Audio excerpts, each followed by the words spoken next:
Hey guys, so last grammar mini lesson, I guess. They're going to be getting shorter, I promise you. I know sitting through a giant video isn't the best way, but our lessons are in class around the same time frame, anyways. But last lesson for this unit, or this capítulo, this lección that we're looking at, Unit 1, Lesson 1. This is going over another verb. This is the verb gustar, which means to like. So just like the last grammar lesson, where we talked about how you have to change like the verb that you're talking about based off the person you're using in your sentence. Like you can't say I am and then also say I is. It would sound weird. You kind of know what you mean, but it's not correct. So same way, if I'm saying I like versus he likes, if you notice that technically is spelled differently in English too, we have different spellings in Spanish as well. They're just a bit more of a phrase versus just adding the letter S. You just write your sentence a bit differently. So this lesson is on page 42. I'm going to go over what the book says, but then I personally, because we're using charts, like if you noticed, last time we had like the yo soy, tú eres, and kind of organizing them in those 6 little boxes. That's how we always do grammar. I don't know why this specific grammar lesson, this verb, isn't put into the charts and everything else is. So I'm going to show you how it would look in the charts because it actually still fits in the charts. They just chose not to put it in a chart for our page. So I'm going to do that for you in a few minutes. So we're going to start with the book. Again, I kind of recommend, especially for this one, that you do have something to write with because you might prefer to have it in a chart also, like how we did our first lesson. So looking at the book might be a bit confusing, and once you see it in the chart, you might say, oh yeah, that makes sense. So I recommend having a paper / something to write with for that today. If you guys remember from that first grammar lesson that we had, that was technically in the verb, too many words. That was in the vocab that we had for this unit, where I said verbs end in 3 different ways. And we went over all the activities like riding a bike and reading and listening to music and drawing and all those action words. We're coming back to that main idea. So, grammar concept connection up here. It says that in infinitive, that's a new grammar term, just like we have nouns and adjectives, we have infinitives. That's the basic form of a verb. Basically, it's like the definition of the verb. So just like we say to walk, to read, to watch, to eat, those are all infinitives. That to part of it shows you that that's just like the basic form of that action. It's not like I'm going to say I to walk, I say I walk. I to eat, I say I eat. So you change it once in the sentence form, but the original verb, like what the word means, in its infinitive form, in its like original form, has the word to. So in Spanish, same idea. It's just that the infinitive is like already attached to the verb, so it's already combined. So you don't have an extra word in front of the verb in Spanish because that specific spelling, like that A-R-E-R-I-R spelling, is the infinitive form. It's already there. So think of it, if it helps you remember that way, that the infinitive in Spanish this time are those 2 letters at the end of the verb. So just like I say, or I won't say, I should say, I to eat, I to watch TV, I to walk outside, and I change it, you won't really always use the infinitive form in Spanish because it wouldn't make too much sense. If I said, for example, I like to watch TV, or I like to go outside and walk, or whatever my sentence said, then it makes more sense in that context. But I wouldn't say it just based off the verb itself. So just like for you to know, this is why this special word here is bolded in black, because it's not a word you have to know like vocab wise, but it is a concept that we are using and talking about, so you should know technically what we mean by it. And of course, verb is also bolded because you should know what a verb is, but we talked about that last time. So examples in English and then in Spanish. If you're saying I like to run, that's the infinitive. In Spanish, it would be me gusta correr. That's the infinitive. That works that way. If I wanted to change that spelling, as in I run, then if you notice in English, we don't say the infinitive. So in Spanish, you also would not say the infinitive. So we'll get to that later on. You will have ways to change that spelling in a little bit, just not in this lesson. So this is gustar with the infinitive, with the AR ending. So you use gustar when you talk about what people like to do, like to eat, like to watch, just things that people enjoy. And of course, not just yourself. Obviously, anybody that enjoys anything. I can say, I like something, he likes something, we like something, they like something, so on and so forth. So, these are the ways that you use it. You always are going to have a phrase. In this case, it's red, mostly because it's grammar. Grammar phrases are usually red. Vocab phrases are usually blue. And then you have the infinitive, as in the original, untouched spelling of the verb, of the action that they enjoy. So, examples here. They say dibujar, which is to draw, if you remember. So they mention that everybody likes to draw. So they're using that as their example the entire way. If I like to draw, I would say me gusta, because me gusta is the phrase that means I like. So me gusta dibujar. I like to draw. If someone else likes to draw, like one of my friends, someone I'm familiar with, someone that I am close to and more informal with, I would tell them, te gusta dibujar. Like, you like to draw. I know this. Te gusta dibujar. So that would be for someone you're close to, someone familiar.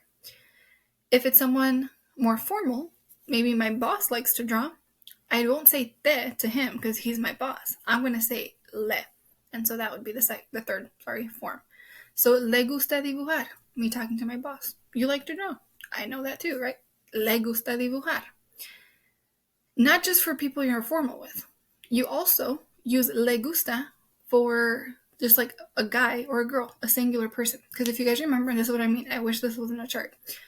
In that chart that we looked at last grammar lesson, in one box, you have usted, and you have él, and you have ella, all in one specific box. Same thing here. Because you're using the like formal form, you use that form for usted, and for él, and for ella. So, le gusta would be me talking to somebody more formally, more professionally.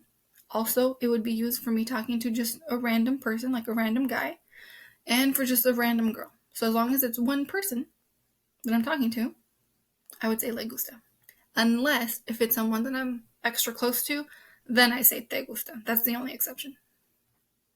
Okay, second part. Now think of it as like the plural form of the chart when we were doing the chart the second time around. If I'm saying we like to draw, like me and my friends and my family all like to draw, I would say nos gusta. So it kind of looks like the word nosotros, so that way you know that they're connected. But it's spelled smaller, right? It's just 3 letters. Nos gusta is we like to draw. It won't matter if it's all girls that I'm saying, like me and my 2 girl best friends like to draw. I would still say nos gusta. The spelling would not change there. It wouldn't be like nas gusta or anything. There's no A. In Spain, in Europe, in the fancy country, if you remember, they use a different form for they. They use vosotros with a ve chica instead. So they have a different form for the gustar phrases when they're saying they like to draw. So they say instead, os gusta, os. It would kind of make sense if nos, for nosotros, nos, would also work like vos, vos, but they don't put the v. They just say os gusta. So in Spain, when they want to say they like to draw, they would say os gusta dibujar. So again, you can use it. It's just not really common for us, but it does exist. It's out there. It's a thing. Lastly, if you're talking about either you for the formal, but a lot of like ustedes, a lot of yous, or a lot of adults, I guess, or if it's a lot of guys / girls, depending as to what the group is, then you say les gusta. So if you notice, it's actually similar to the le when it was just one guy or girl or one usted, but because it's a lot of them, now you have an S added to it. So les gusta dibujar, because everyone's saying that they like to draw. This is basically what would fit in the chart. So I'm going to show you how this fits in the chart because that might make it a bit more clear and hopefully make it easier for you to remember. Before I do that, if you are in a full sentence, like if you're trying to emphasize a specific person, as in all of us are talking about things that we like, and someone talks about how they like to ride bikes, and I really don't like to ride bikes, I'm saying, no, he likes to ride bikes, I don't like to ride bikes. So if I want to like specifically, I guess you could say, point out the person that likes to do that activity, you make your sentence longer, obviously, and you start the sentence with the letter A. So I'm saying, like, that specific person or that specific group of people like this thing or food or whatever you're talking about. So when you really want to emphasize or identify the person or people that you're talking about, you say and then the person / people that you're mentioning. So, for example, if Sonia likes to read, like she's the good reader in my friend group, right? I would say a Sonia, starting with an A Sonia le gusta leer. A ella, right? I could say Sonia's name or I could say she. That doesn't matter. So it's either Sonia likes to read or she likes to read. Either way, I'm saying one specific person likes that. Same thing for the rest. If I want to specifically say, like, no, I like to draw, like I'm talking about myself, I would say a mí me gusta dibujar. Or if I'm saying, I know you really like to draw, a ti te gusta dibujar. So it just depends as to, of course, the people that you're mentioning. But to emphasize who it is that you're talking about, you start your sentence with a, and then you add like a helping noun to really identify that person. So you have two versions of this phrasing. You can have like the more fragment mini sentence, like les gusta or os gusta or nos gusta, or the top three ones too. Or you can make it a full sentence where you say and then the people, like that blue word that we did last lesson, the people involved, and then the red phrase. So in a fragment, you would say le gusta dibujar. In a full sentence, you would say a usted le gusta dibujar. Or a él, a ella, he or she, depending, le gusta dibujar. Again, a fragment would be nos gusta dibujar. A full sentence would be a nosotros nos gusta dibujar. Or a nosotras nos gusta dibujar. Same for Spain. Fragment would be a usted le gusta dibujar. Or sorry, os gusta dibujar. I don't use vosotros, as you noticed. Or a full sentence would be a vosotros / a vosotras, os gusta dibujar. For ustedes, a fragment would be les gusta dibujar. A full sentence would be a ustedes les gusta dibujar. Or if it was a guys or girls group, you would say a ellos / a ellas les gusta dibujar. So, something to keep in mind. I'm going to open up actually I have it open, but I'm going to get to the page where I told you guys I'm going to show you how to put this in a chart instead, because I do think it might be a bit more helpful. We're used to looking at charts kind of like this. So these, I'm going to make this way smaller because it might be a little too big for you guys to see to see what the entire phrase is before it like takes up the whole page. So when talking about the people that we just mentioned, they had a list. We're used to looking at verbs like this in a chart. So in a chart, the way the gustar list would look is a mí. Remember, that's like the full sentence. The phrase is me gusta. And then the activity that you like. I like to practicar deportes, like to practice sports. I like to leer, right? Whatever the action is. So a mí me gusta whatever activity it is. A ti, I'm going to make all of these smaller, would be a ti te gusta, and then the action that you enjoy. So, or that person enjoys, because technically that's a you. You have the phrase that you have to have no matter what, right? To even say that someone likes something, but to make it a full, complete sentence, you would say the a and then the pronoun that you're mentioning. This bottom one actually has three people involved. So this one would be capital A, usted, or él, or ella. And then all of them say le gusta. And then, of course, the activity that these people like, whoever it is. Second column, if you notice, these were the plural sides, which means it's me plus other groups. It would be a, nosotros, or technically nosotras, depending as to who you're talking about. So that's like the full sentence form, but you still have to say nos gusta, or else it won't make sense. You have to have the gusta phrase on there. And then whatever activity they said they liked. Then we have the fancy Spain version that not everybody uses, but it is important for you to know it exists. Starts with an a for the full sentence again. Vosotros or vosotras if it's a group of girls. And then here you say os gusta. And then again, the activity that they are saying they like. I'll make it double again. Lastly, just like in this box you had usted, and you had él, and you had ella. Here you just have the multiple forms of all those people. So let me make my thing smaller again. You have either to make it a full sentence, ustedes for lots of adults, or ellos for lots of guys / just a large group, guys and girls, or specifically just lots of girls.